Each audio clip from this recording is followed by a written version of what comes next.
क्या कहूँ, कैसे कहूँ? किससे कहूँ? कौन सुनेगा? समझेगा क्या? हंसेंगे तो नहीं? डरती हूँ, कोई नहीं। कुछ नहीं हो सकता। ये आवाजें हैं हमारी ही मन की, लेकिन हर समस्या का है समाधान। मन की बात। मन की बात। नमस्कार। मन की बात में आज फिर आप सबका बहुत बहुत स्वागत है। इन दिनों हम बात कर रहे हैं समाज में फैली उन कुरीतियों के बारे में जो हमारे आपके सबके जीवन में मुश्किल क्रिएट करती हैं, और वो है हमारे ही मन की कमज़ोरी से उपजी हमारी एडिक्शंस, यानी कि नशे की आदतें। वो लत जो ना सिर्फ जिसको आदत है उसके लिए मुश्किल बनती है, बल्कि घर परिवार और समाज के लिए भी बनती है।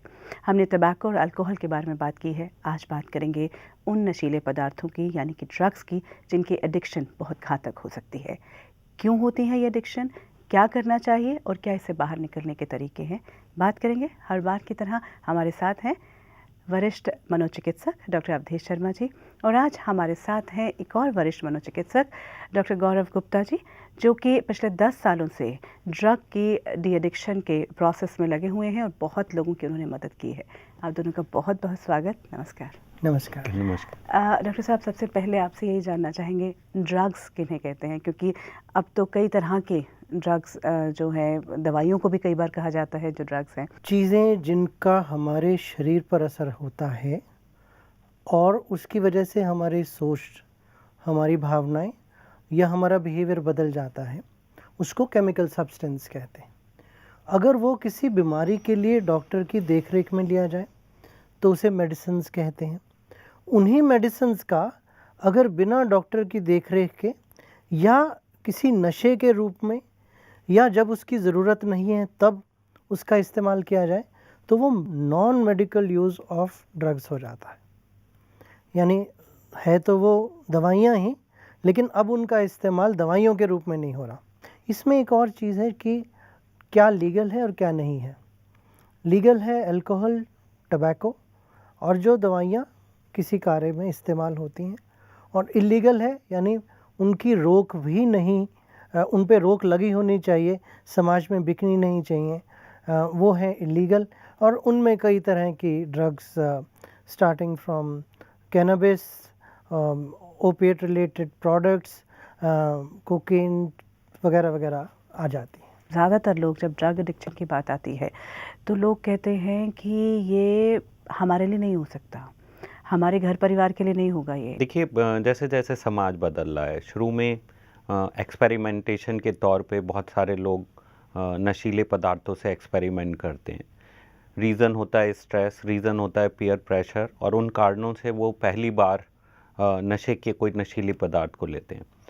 लेकिन धीमे धीमे जब उन्हें उसमें कुछ अपना रिलीफ मिलने लगता है, वो ऐसा महसूस करते हैं कि ये लेना उनका एक जीवन का हिस्सा बनता जा रहा है, तब वो एडिक्शन की कैटेगरी में पहुंच जाते हैं। बहुत सारे लोग जो शुरू में एक्सपेरिमेंट करते हैं वो छोड़ भी देते हैं और वो एडिक्ट नहीं हो पाते हैं। सो एडिक्शन को WHO ने क्लासीफाई किया एज ए डिजीज़, जिसमें कि आदमी को विड्रॉल्स हो रहे हैं, उसको क्रेविंग हो रही है, वो डिपेंडेंट हो गया है और उसके बगैर वो अपनी ज़िंदगी अमूमन तौर पे नहीं चला पा रहा है। और जब वो इस स्थिति तक पहुंच रहा है तो कई बार फैमिली को उसमें पहचानने में थोड़ा समय लगता है। वो सोचते हैं इसका शायद व्यवहार ऐसा है, या कोई ये सामाजिक प्रेशर की वजह से इस तरह से व्यवहार कर रहा है। और कई बार हमने देखा है कि बहुत देर हो जाती है और वो बहुत एडिक्टेड, फिज़िकली डिपेंडेंट हो जाता है, शारीरिक तौर पे निर्भर हो जाता है उन पे, और उस टाइम पे डॉक्टरी इलाज की एसेंशली ज़रूरत पड़ती है। अगर फैमिली उसे शुरू में ही आइडेंटिफाई कर पाए और उसकी मदद कर पाए तो हो सकता है वो इससे निकल पाए। डॉक्टर गौरव, क्या सिम्टम्स होंगे कि जब ये भी लगे कि उसने शुरू किया है प्रोसेस, या फिर वो एडिक्शन की तरफ अगर बढ़ रहा है? सबसे पहले हम लोग देखते हैं कि जब एडिक्शन में स्टार्ट होता है तो बच्चे आम तौर से दूसरे जनों से पीयर प्रेशर में देखते हैं और वो एक्सपेरिमेंट करना चालू करते हैं।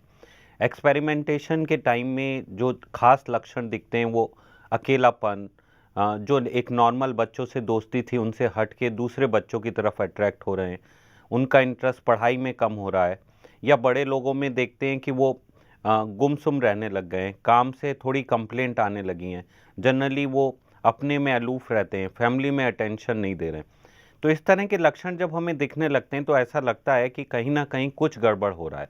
मानसिक तौर पे ये जितना रियलिटी में अपनी ज़िंदगी जी रहे थे अब उतनी आराम से नहीं जी पा रहे हैं, अकेलेपन में जी रहे हैं। साथ में जो नशा, डिफरेंट तरह के नशे हैं, जैसे कि कुछ तो लोग स्लीपिंग पिल्स खाते हैं आम तौर पे, या कैनबिस सबसे कॉमन, चरस, गांजा, इस तरह के सुल्फा, इस तरह के नशे सबसे कॉमन है। उसमें देखते हैं जनरली बंदा बहुत ज़्यादा खुश दिख रहा है, हेलुसिनेट कर रहा है, चीज़ों को प्रिज्यूम कर रहा है। जो दूसरा नशा कॉमन है वो है अफीम या उससे related opium derivatives. Opium derivatives में जो कॉमनली अब्यूज्ड है वो है ब्राउन शुगर या अफीम, क्रूड ओपियम काफ़ी ज़्यादा लोग अब्यूज़ करने लगे। उसमें देखते हैं कि उनको जब भी डिज़ायर्ड क्वांटिटी नहीं मिलती, बहुत विड्रॉल हो जाते हैं, रेस्टलेस हो जाते हैं, सुबह उठते ही वो अकेलेपन में जाना चाहते हैं। साथ में मेडिसिन्स का यूज़ बहुत कॉमन होता जा रहा है, स्लीपिंग पिल, खांसी के शरबत पीना, इस तरह की चीज़ों में जनरली हम लोग देखते हैं कि वो अपना आप को अलूफ कर लेते हैं, ज़्यादा समय बिस्तर पे गुजारते हैं, काम की तरफ ध्यान नहीं दे पाते हैं। कौन सा एज ग्रुप है जो ज़्यादा इससे अफेक्टेड होता है? नॉर्मली स्टार्टिंग एज नॉर्मली 20 से 30 साल में ज़्यादा है, लेकिन आजकल कुछ यंग बच्चे भी 15 साल में, 17 साल में स्टार्ट कर रहे हैं, एक्सपेरिमेंट कर रहे हैं। एक बार अगर बच्चा इससे गुजरता है, क्या होता है हमारे ब्लड स्ट्रीम्स में कि हम दोबारा इसकी तरफ, या क्या एहसास है, क्यों हम जाते हैं? जो सबसे बड़ा खतरा एडिक्टिव सब्सटेंसेस में है वो ये है कि बहुत जल्दी ही कोई व्यक्ति उसका आदी हो सकता है।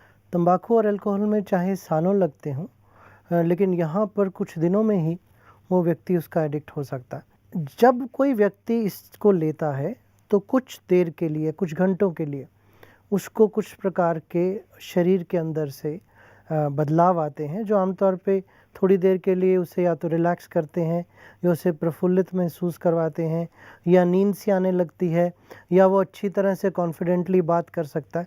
लेकिन जैसे ही वो नशा कम होना शुरू होता है तो फिर जो पहले उसको हो रहा था वही होना शुरू हो जाता है।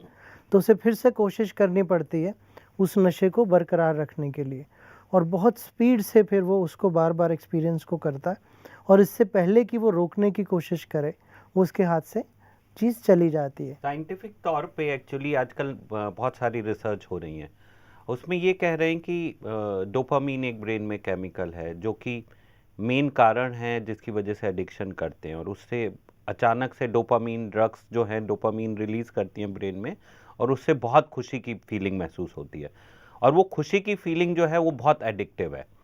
और वो प्रोसेस जो है वो पाथवे प्री फ्रंटल कॉर्टेक्स से कंट्रोल होता है। प्री फ्रंटल कॉर्टेक्स एक ब्रेन का हिस्सा है जो कि इसको कंट्रोल कर सकता है, लेकिन बच्चों में वो डेवलप नहीं होता है।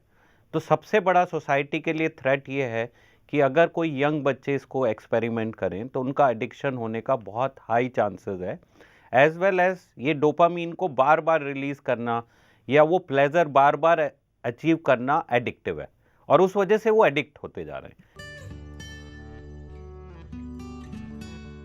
हमने एक पेरेंट्स से बात की जिनका बच्चा इससे गुजर रहा था, और पूरा परिवार फिर कैसे उससे गुजरा उसके बारे में देखते हैं।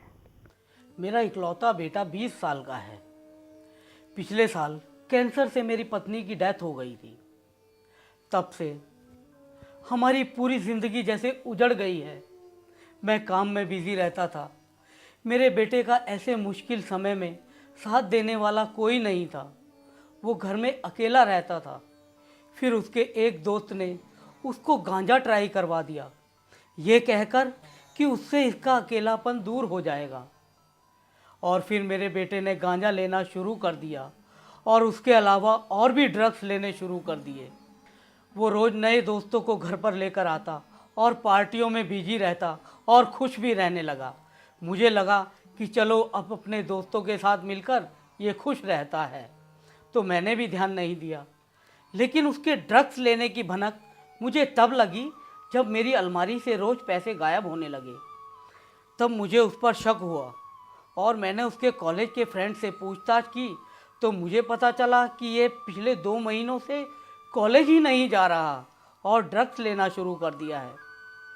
तब मैंने मेरे बेटे से पूछताछ की तो उसने ड्रग्स लेने की बात कबूल की। अब मैंने उसे ट्रीटमेंट सेंटर भेज दिया है और उसकी काउंसलिंग भी करवा रहा हूँ। भगवान का बहुत शुक्र है कि मैंने टाइम से अपने बेटे को संभाल लिया, वरना उसकी पूरी ज़िंदगी बर्बाद हो जाती। डॉक्टर शर्मा, ये जो जैसे हमारे सामने ये बात आई कि मदर की डेथ के बाद अकेलापन, तो कुछ ऐसी सिचुएशंस पर्टिकुलर होती हैं जो बच्चे को या किसी भी इंसान को ट्रिगर कर सकती हैं या उस तरफ लेकर जा सकती हैं? कोई भी ऐसी सिचुएशन जो तनावपूर्ण हो, उसमें हम उससे निकलने के तरीके ढूंढते हैं। अब उस समय में हमें कोई ऐसा व्यक्ति मिल जाए जो हमारी मदद कर सकता है, तो हम उसकी मदद से नैया को पार लगा सकते हैं। लेकिन कोई ऐसा मिल जाए जो हमें इस रास्ते पर ले जाता है, तो इससे पहले कि हम पहचान पाएँ उस व्यक्ति का साथ होता है और हम उसमें फंस जाते हैं।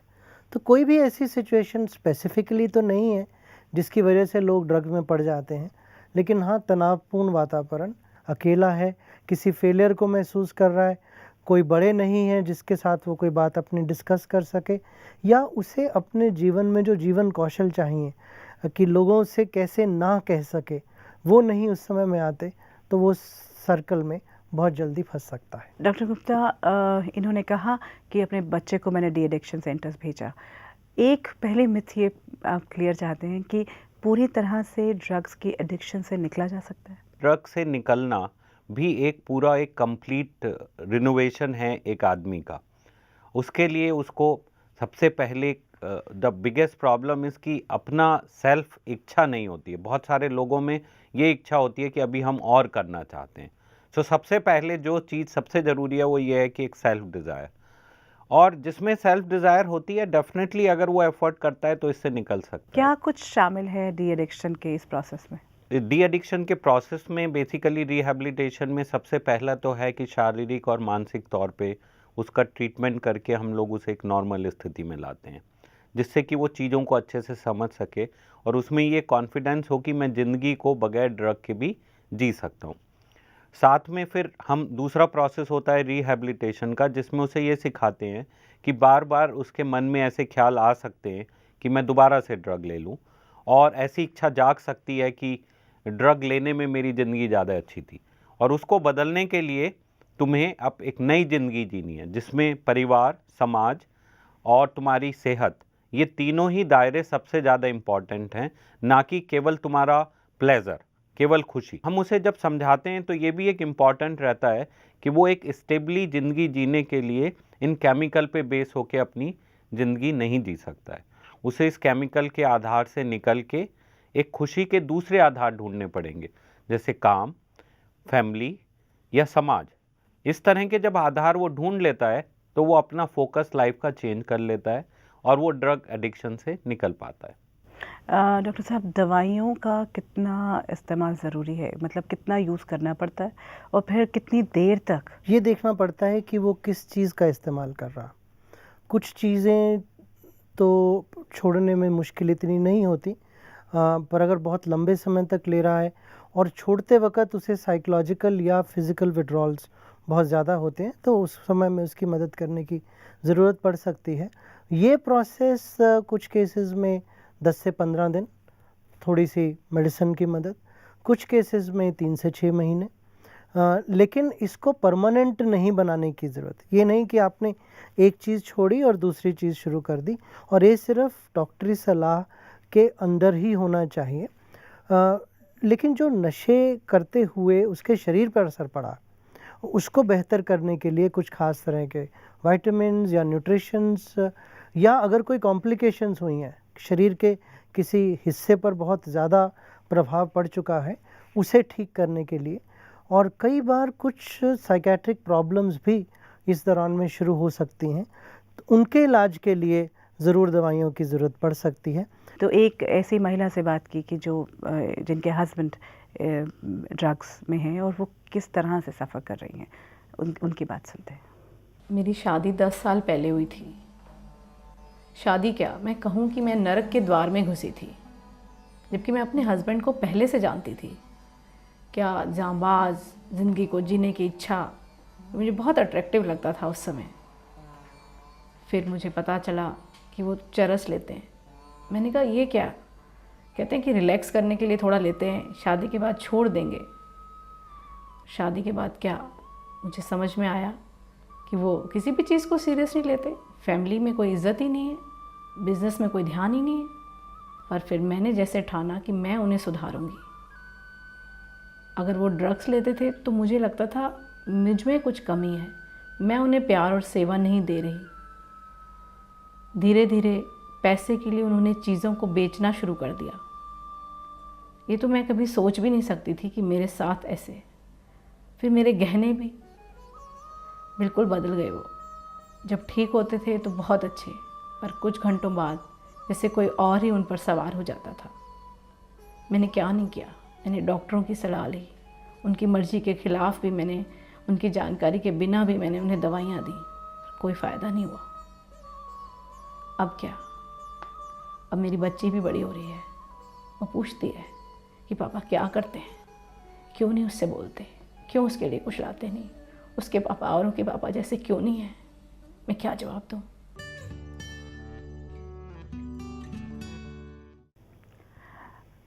डॉक्टर गुप्ता, एक ऐसा परिवार जहाँ सब कुछ होते हुए भी सिर्फ एक वजह से सब कुछ बिखरता हुआ, क्या इम्पैक्ट पड़ता है एक जब ड्रग्स ले रहा है कोई इंसान उसके पूरे परिवार पर? ऐसा कहते हैं कि एडिक्शन जो है वो इंडिविजुअल की डिजीज़ नहीं है, पूरे परिवार की डिजीज़ है। अनफॉर्चुनेटली हम लोग सामाजिक तौर पे एडिक्शन को केवल एक सामाजिक पहलू से ही देखते हैं, बट मेडिकल पहलू ये कह रहा है कि एक बीमारी है, मानसिक बीमारी, जिसमें बंदे को ये आभास ही ख़त्म हो जाता है कि उसकी ज़िंदगी में क्या अच्छा है क्या बुरा है। और इस पहलू को रीस्टैब्लिश करने के लिए ज़रूरी है कि उसको ये मौका दिया जाए, उसको अच्छे से इलाज कराया जाए, उसको कुछ समय के लिए किसी ट्रीटमेंट सेंटर भेजा जाए जहाँ पे वो ड्रग से दूर रह के अपनी मानसिक स्थिति को ठीक कर सके। और एक बार जब मानसिक स्थिति ठीक होती है तो वो भी एक नॉर्मल ज़िंदगी जीना चाहता है। इन्होंने कहा कि मैंने एफर्ट्स किए, डॉक्टर से बात की, लेकिन उसका इम्पैक्ट नहीं दिख रहा। कहाँ सही तरीके से फैमिली भी कैसे सपोर्ट कर सकती है? ये इतने सालों से उनसे कह रही हैं, उसका कोई असर नहीं हुआ, क्योंकि कहीं ना कहीं उन्होंने ये भी देख लिया कि अच्छा ठीक है, ये कहती हैं, अगले दिन बात ख़त्म हो जाती है, वो साइकिल जो है वो चलता जा रहा है। तो कहीं ना कहीं परिवारों को कहना पड़ता है कि हम आपकी मदद के लिए तैयार हैं, लेकिन आपको भी शुरुआत करनी पड़ेगी, और उसके लिए फिर लिमिट सेटिंग और टाइम सेटिंग होनी ज़रूरी है।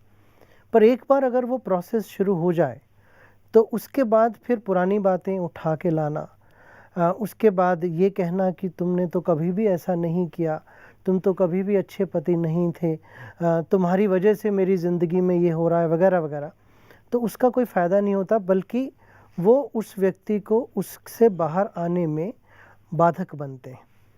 जो सबसे बड़ी आघात होता है एक व्यक्ति जो कि एडिक्शन में फंसा हुआ है, वो होता है उसके आत्मविश्वास पर और उसके सम्मान पर, क्योंकि सालों से वो सबसे यही सुन रहा है कि तुम अच्छे नहीं हो। लेकिन जब वो आगे बढ़ने की कोशिश कर रहा है तो जो उसके एफ़र्ट हैं उन एफ़र्ट्स को भी सराहा जाए।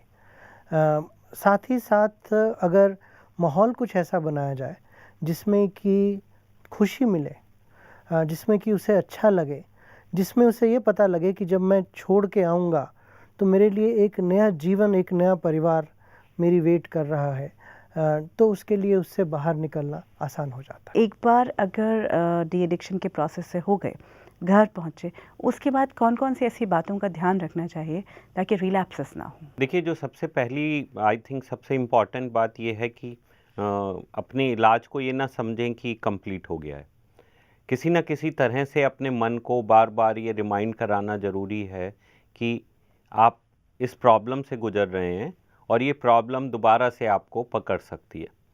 तो जब आपके मन में ये डर रहता है तो आप उसमें पूरा प्रिकॉशन लेते हैं, आप अच्छे से मेहनत करते हैं। एज़ वेल एज़ धीमे धीमे सब चीज़ें नॉर्मल होने में धीमे धीमे समय लगता है। बहुत सारी बार हमने ऐसा देखा है कि जो आदमी डी एडिक्शन सेंटर में आया, ट्रीटमेंट के लिए आया, वो ये समझता है कि वो परिवार पे कोई बहुत एहसान कर रहा है।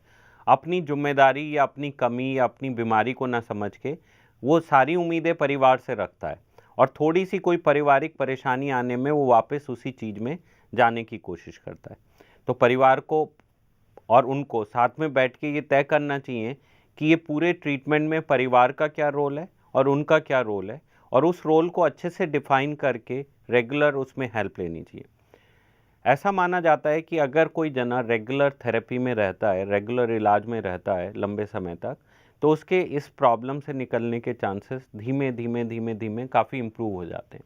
एक भी दिन अगर फिसले तो उसको वहीं पे सचेत होने की ज़रूरत है, क्योंकि वो एक दिन जो है वो फिर से पूरी एडिक्शन की शुरुआत कर सकता है। डॉक्टर गुप्ता, कुछ आप ऐसी बात कहना चाहेंगे कि कैसे समाज बच्चों को इस कहना चाहिए विशेष सर्कल, इस भंवर से में घुसने से बचा सकता है? क्या ऐसी चीज़ों का ध्यान रखना चाहिए? मुझे ऐसा लगता है कि सबसे ज़रूरी चीज़ है कि माँ बाप को ये पॉसिबिलिटी रखनी चाहिए कि ऐसा हो सकता है, और बच्चों से इस बारे में बातचीत करनी चाहिए, एजुकेट करना चाहिए। स्कूल में काउंसलर्स को, डॉक्टर्स को रेगुलरली इस चीज़ पे, टॉपिक्स पे, पोस्टर्स के तौर पे, बच्चों को समझाने के तौर पे कुछ एग्जाम्पल्स सेट करने चाहिए जो कि इन्हें गाइड कर सके। और I think prevention is better than the cure and they should follow that. Doctor Gaurav Gupta, doctor Avdhesh Sharma ji, thank you so much. आज हम ये सब बातें कर पाए। नमस्कार। नमस्कार। मन में कोई बात उठ रही है, आपका स्वागत, आप हमें ईमेल कर सकते हैं। हमारा ईमेल आईडी है contactus@mankibaat.com और वेबसाइट एड्रेस है www.mankibaat.com।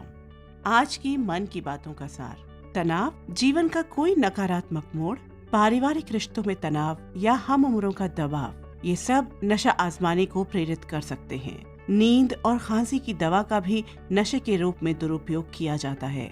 अचानक अकेले रहने की इच्छा, पढ़ाई में ध्यान न लगना, तेजी से नए नए दोस्त बनाना, भाव शून्यता, ये सब नशे के सेवन के संकेत हो सकते हैं। नशे की लत एक पारिवारिक बीमारी है जिससे उबरने के लिए पारिवारिक सहयोग अत्यंत आवश्यक है। नशे की लत से जूझते व्यक्ति को जीवन में, परिवार और समाज में एक उद्देश्य की तलाश करनी चाहिए। लत से उबरने की प्रक्रिया में विशेषज्ञों का सहारा मददगार होता है।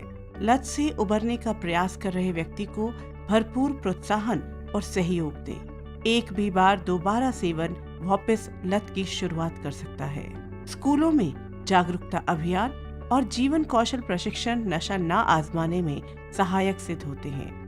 A drug addict needs some meaning in his life, work, family and society to shift focus from drugs to rehabilitation. मन की बात में आज इतना ही। आगे फिर मुलाकात होगी। नमस्कार।